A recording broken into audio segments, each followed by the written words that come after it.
Hey guys, what's up? Has fantasy gotten better? Have you noticed that fantasy's better now? Or did fantasy used to be better than it is now? So that's the question, right? In my opinion, I see a lot of recent fantasy that I find is better than the older fantasy. And the reason is this. I think what they did with fantasy is that they built on previous successful fantasy, right? Has there been a Conan movie better than Conan the Barbarian with Arnold Schwarzenegger in the 80s? No, there hasn't been a Conan movie that was better. Definitely not. But there was a lot of other movies, or like, science fantasy like Star Wars. It's like, it really hasn't gotten better, actually. It was better when the first 3 movies came out than the rest of them. But, if you compare the two, the older ones were better.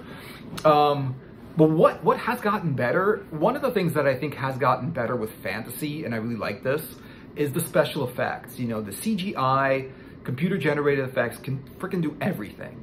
It can do so much. If you look at these special effects, like in the movie Dune from the 80s, the first movie that came out, David Lynch's Dune, they spent millions of dollars in those sets. They're beautiful sets, and they're gorgeous, and they're like the palaces of the Emperor, and then the dens of the Fremen, and all the worms, which I didn't think the worms were that. They were just big worms. They weren't really anything special. They weren't like as cool as dragons or centaurs or monsters. They were pretty much a lame monster, in my opinion. They were just these gigantic worms, but they were realistic. It's like, it's a desert planet, nothing lives on it except underground worms. That kind of makes sense. It could happen, right? It's sort of sci-fi like that, But what they do now is that the effects are cheaper and you can do better ones. Now, were the old effects good? Yeah, because they were so bad they were good. Some of those effects were horrible. The costumes were bad. Like only the big movies, only like Hollywood, Paramount, MGM, 20th Century Fox, these big companies could make these like really cool fantasy, fantasy movies that were like, with special effects and everything like that. And it's just the special effects has gotten better, definitely. But then, certain of the older movies or the TV shows that you watched back then, they were good at the time, but if you watch them now, it's hard to get into them. Like Battlestar Galactica. That show used to be really, really good. But then if you watch it now, it looks repetitive and simple and not really that big of a deal. And even the special effects weren't that great. Some of these shows actually from the past, have never gotten better. Like some of these older shows were there and they were good, but they've never gotten better. If you look at the Twilight Zone, they've never made a Twilight Zone better than the old Twilight Zone. And this is like fantasy of the 50s. Twilight Zone is a fantasy. It's not like swords and sorcery, but it's fantasy, definitely. It's totally fantasy in the fantasy genre. Have they done a better Twilight Zone? The movie was good. They took like 3 or 4 episodes of the Twilight Zone, they redid it in color, and they made a movie out of it. And I think they did a really good job with it. They changed a little bit around, but basically it was still the same episodes. And it was actually good. But now they're trying to do they're trying to do Twilight Zone like stories, but they really can't. They're not able to do real Twilight Zone stories because it was the vision of Rod Serling, pretty much. He kind of like was responsible for it. Like he created it. And, it came and went with him. Like things like that. There's never been another Twilight Zone that was any good. But then, I mean, if you look at some of the older, really good, special effects and fantasy, like if you look at anything from the 80s, like Krull, or anything like Clash of the Titans or something like that. Clash of the Titans was a great movie, but you could see how like they used a lot of models, and you could see how the special effects weren't amazing. The Kraken was very, very stop motion, very, very like kind of like all dolls and like little clay figures, and they would blow stuff up, and they would try to do, but they did a lot of good costumes in that one. They would try to do like the flying Pegasus. They would try to make that look realistic and stuff like that. But then if you look at like the next Clash of the Titans that came out, they redid it and they did it differently. And it was Clash of the Titans, but it was a more modern version. They had better special effects, but the movie wasn't as good. I don't think it's the special effects. I think what it is with fantasy is that the actors and the writers and the directors and everyone involved in shooting it and filming it and acting in it and creating it took it very seriously, right? So really, you know, fans of fantasy take fantasy pretty seriously. They want a good fantasy story. They want crappy fantasy. And the difference is when the actors and the director and the writers, they believe in the story. They believe in what they're saying. They believe in what's written there. They believe in it. So if it's written really well, it's like this was intended to be a great story.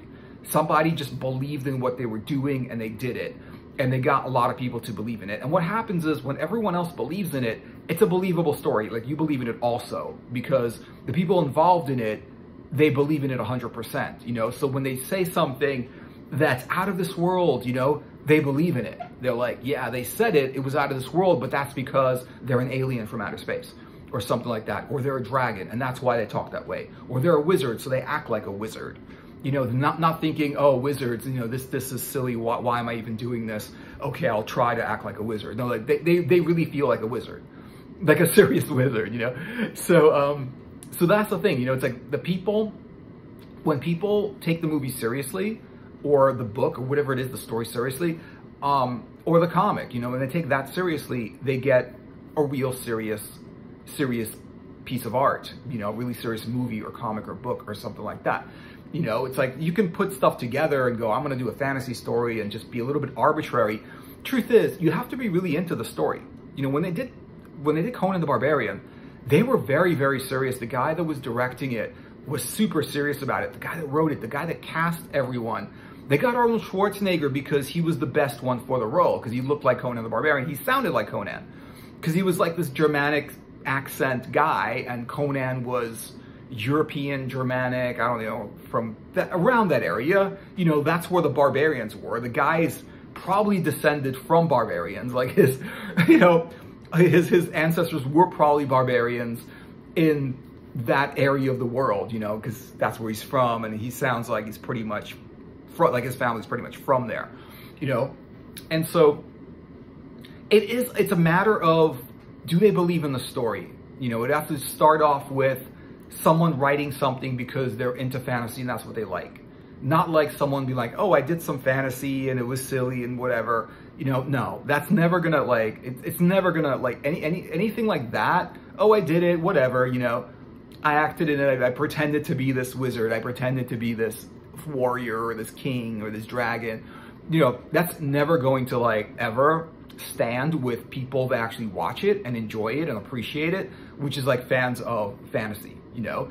And so when it's done seriously, it comes out really good. So Conan the Barbarian was done seriously, was acted seriously.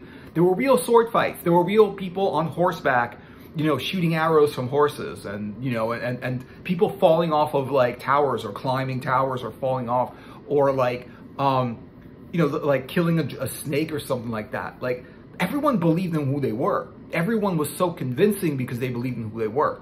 You know, the guy that played Thulsa Doom believed in it. He was such a great villain because he was so evil and corrupt. And it's just like, and he was so wrong, you know, he was just so evil, but he believed in it. He acted it out and he didn't take it lightly. He really took the role seriously, you know, so did everyone in the movie. So when you watch it, it's something believable because everyone believes in it. You know, it's like you believe something a little bit more when other people believe in it also. When other people don't believe in it, you kind of also don't really believe in it too much. You know what I mean? You know, so like if everyone's like partying and they're pretty much, you know, having a great time, basically the whole party's better because everyone's like believing in their party, basically, you know, they're believing that we're partying, we're having a good time. Yeah. It's a little bit better than people standing around going, yeah, it's a party, whatever, you know, having a drink, whatever, right? If they're really dancing and jumping around and partying and going, yeah, we're partying, you know, and really like getting into it, it's a better party than if people are standing around sipping a drink and going, yeah, this is a cool party, sip, sip, right? So, you know, that's the thing, you know, you cannot make this kind of art without believing in it. Boris Vallejo cannot make fantasy artwork without loving fantasy. You know, they just can't do it. Like anyone that's acting in fantasy cannot act in fantasy unless they love fantasy. Unless they're a fantasy like fan or they at least like it or they accept it as a legitimate art form or they're just really good actors and actresses that can play anything. You know, whatever's line is there. And that's also great because in a fantasy story, the lines could be weird. I mean, things could be very, very out there. It could be like people on other planets or people, you know, in different, an evil wizard. Someone's got to play Sauron, you know? Someone's got to play a hobbit, you know? So even if it's like the Hobbit, which I'm not really that into, but it's okay. I didn't think, you know, it's all right. It's what it is, you know? But it was, that movie, they took it seriously. Like the hobbits believed that they were hobbits. Like Gollum was 100% Gollum, right? And like, so was Gandalf was 100% Gandalf, you know? But recently, there's just been a lot of fantasy because I think what happened is that the kids that grew up with older fantasy from the 80s and whatever still like it. They didn't get out of it. They didn't like it back then. It was a thing and then they stopped liking it. Some people did, whatever, right? But what happened was usually it's probably like they grew up liking this stuff and now they want to show it to their kids. Like why wouldn't someone want to, you know, show their kids something like Neverending Story or some of like Spirited Away or some of the, you know, the Studio Ghibli movies, you know, they're pretty much for kids, but they're all ages kind of thing, you know, because anyone that remembers themselves being a kid can watch a movie that's Studio Ghibli or can watch a movie like whatever was like popular back then and sort of for movies like Neverending Story. You could still watch that, you know. And the only difference, there was a lot of difference in fantasy because back then people were really not into it and it wasn't a big thing as it is now. Now it's like huge. Comic books are huge and accepted. Comic cons are huge and accepted. Everyone goes out, they dress up to go there. Anyone that likes comic books to any degree likes to go there. Anyone that likes comics, movies, books, people dressing up in costume, you know, would go to a Comic Con, and Comic Cons are huge now, you know. So what happened was back then, you know, the kids that like that stuff, maybe, you know, their parents didn't like it that much, but the kids that like that, maybe they did, but whatever. But the kids that like that stuff grew up liking it, and now they're adults liking it, and they want to see more of it, but they want to see an evolution of it. They want to see, like, current fantasy. They want it to be different than the old one. I've already seen the old movies. I want the new movies to be different than the old movies. And I think some of the new movies in fantasy, just generally speaking, are different. Very, very few. I don't see a lot of copying. You know, I see people copying names and ideas, but I don't see, like, you know, people copying what was successful in the 80s or something like that, you know? I don't see a lot of people copying that. I see people doing original stuff, whether it's art. I see a lot of original stuff coming out. There was beautiful art in the 80s, but like, if you look at the 80s fantasy art, it was Michael Whelan, Boris Vallejo, yeah, Jim Burns was around, but it's not like now where every kid that likes fantasy art, it becomes a fantasy artist to some degree. You know, they just get into art and they like fantasy, so they're gonna draw dragons and stuff like that. Like if you go on social media, you'll see like pages where, or you know, these like Facebook groups where, you know, people are like, we're into fantasy art. So you get everyone from experienced people that have been drawing for 20 years to people that this is the first time ever drawing or picking up a pencil or something like that, putting art up there of their favorite characters, their favorite movies, their favorite books, their favorite, like, you know, ideas, anywhere from like Harry Potter to Clash of the Titans to Conan to Elric to like any of these guys, like any story or anything like that, to Perseus, like anything even mythological or whatever. Like 300 was a mythological movie, but the thing is that they took mythology and they turned it into fantasy. You know, it's like, yeah, like 300 was, I don't know if it was myth or it's just an old story or an actual war, but whatever. But basically they did a lot of all those like Spartans, man. They looked really cool. I mean, the outfits and the costumes and then the special effects. They were able to do so much with it because of computer generated effects. And so people can be more of an artist without having to like know a lot about practical effects and blowing up, like taking like a week to build a spaceship and then just blowing it up for a 3-second scene. You know, it doesn't happen that way. Anyone that knows how to use the software can make special effects for movies, for their own videos, for like anything, you know. Anyone that knows how to use software now can do their own, can put their own spin on it. It doesn't have to be professional looking. It's just an expressive thing. You know, you don't have to express yourself in a certain way. You express yourself how you express yourself, right? That's more valuable than trying to be all professional. It's just that people have been doing it for a long time, making special effects for 20 years, are just really, really good at it and make really amazing special effects. That's the only difference, right? But that's the thing, that currently, the one thing that I see that is a lot better is special effects. I also see that the people making fantasy now are really into fantasy, and it's a lot more accepted now, and it's mainstream. So with Comic-Cons becoming mainstream and being all over the world now, like every country, every city has a Comic-Con. London Comic-Con, you know, like European Comic-Con, like everyone has Comic-Con, you know, to some degree.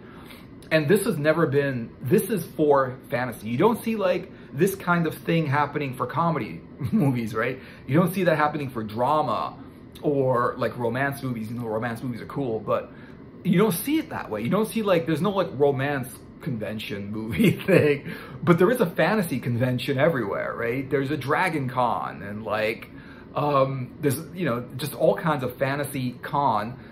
All of if you look at not only comic books, but like video games, most of them have some kind of fantasy, and a lot of the Netflix stuff, it looks like when you first start watching it, it looks like a normal movie. It's a drama, whatever.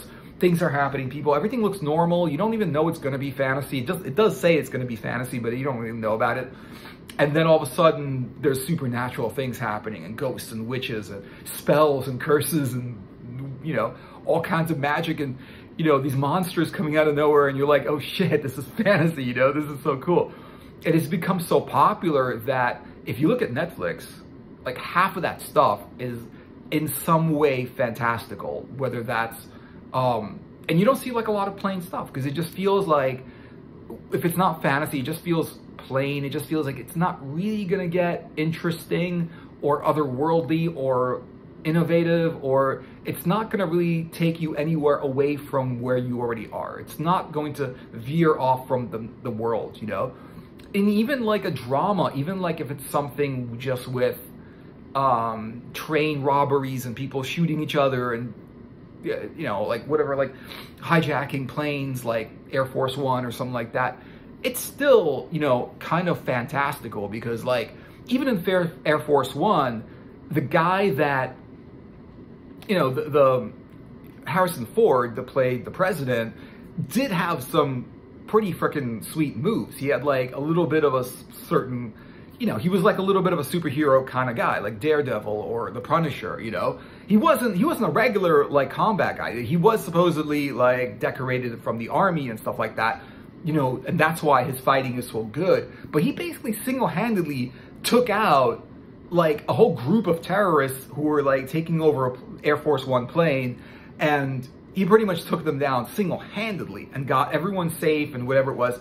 It's just, there wasn't like, that's a fantasy story. That will never happen, because one person cannot take out like a whole bunch of people. I mean, they could, but it's the same. But if you look at something like the Punisher, there's no like dragons in the Punisher. There's no like magicians there, whatever, but just the way he doesn't have superpowers. He's a regular guy.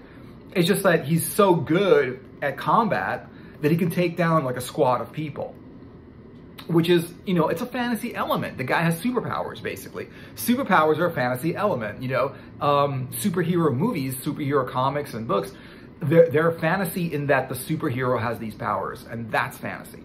It doesn't have to be medieval fantasy. It just, anything with like superpowers is fantasy, right? It could be, you know, a regular movie in a regular world, in a regular place, except certain people in it have superpowers, and therefore there's a storyline behind that, and now that becomes fantasy. So I think that what happens and what I like about current fantasy is there's a lot more of it than it was before. There were a lot of movies that came out that were fantasy, but then there were a lot of other kinds of movies that came out also.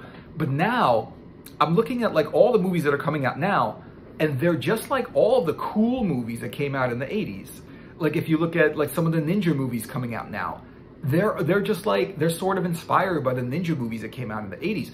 Some of the ninja movies that came out in the 80s were good, but now it's like they're just kind of using that. They're like, no, we want to make a good ninja movie, you know, because there was like a ninja movie back then, and then it was like one movie that came out and it was like really good, and everybody watched it, and then like 10 other movies came out that were trying to be that movie because the people were trying to say, oh, this is making money, so let's make movies like this.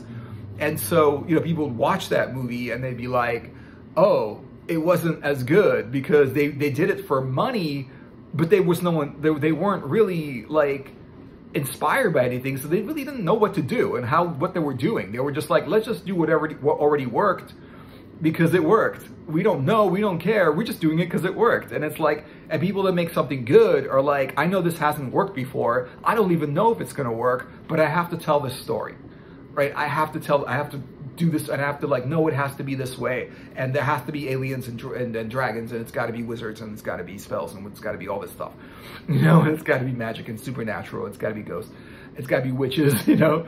That's the thing I want to tell, that's the story I want to tell, you know.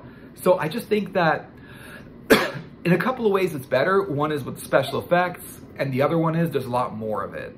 Yeah, there were a lot of fantasy stories back in the 80s, but there were also a lot of bad fantasy stories about in the 80s. And I think now, especially with Netflix and their own Netflix original stuff, there's a lot of really good stories that are coming out that just came out of nowhere, and they're amazing, and they're just like so good. And also the whole thing with like series because it's a series, it's a longer thing than just a 2-hour movie or like a 6-hour like a 2-hour movie with like some sequels and stuff like that. So yeah, so let me know what you guys are thinking about this in the comments. Thanks for watching. I hope you enjoyed the video. Check out my other videos, like and subscribe, click the notification bell so you know when I'm making videos. And yeah, so I will see you guys in another video later.